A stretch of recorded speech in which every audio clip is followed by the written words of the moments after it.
আসসালামু আলাইকুম। নতুন চাঁদ দেখলে সালাম দিতে হয়। আজকে নতুন চাঁদ।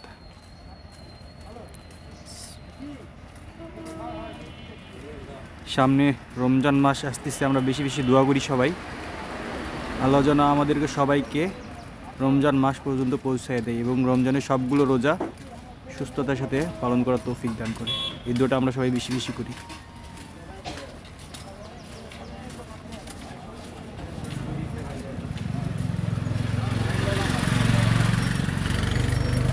আসলে বেশি জুম করলে স্টেবল ধরে রাখাটা টাফ হয়ে যায়। স্ট্যান্ড হলে ভালো মতো জুম করা যেত। যাই হোক, 55 পর্যন্ত জুম করা যাচ্ছে এখন।